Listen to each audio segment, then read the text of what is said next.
السلام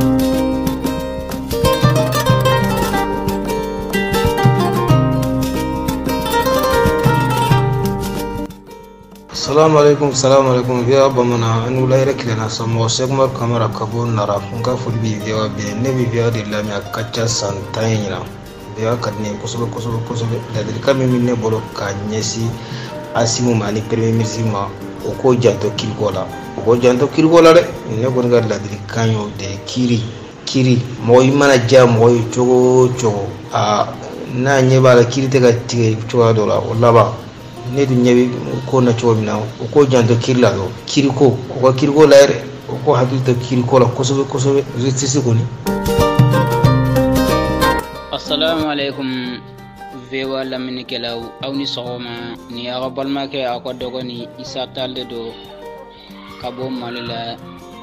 Bamako commune 6 Yoronya Bugu mbawfo mbafega nga hakilna di viwa bambaraka ne fana ne kone chena femme ne kamanaga uka carte biométrique code la carte biométrique code la fama we carte biométrique code pour lazime uya ke chogo mina chena asoroli yere mano ni relation ti bolo mairie wala walma police soula asorli mano et puis si ça fana mboti mina sa atoko sebere jora de sangoni ni tara doro ba fuko masi ma chende wi barada jo panega nyefumo sangoni ne kon hakilna nin koni uka toy walma ubina communiquer o ba carte be me pour dabla peu bega si carte korolende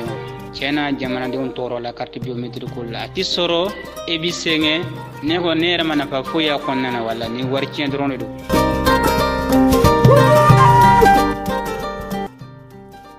Assalamu alaikum viwa bambara kono pul dilaw na ko le babila dini ni watina o malion presin no ko asim ka fo kalabina ke candidat ne ko sinasim ka candidat sorosite poti bara nyedo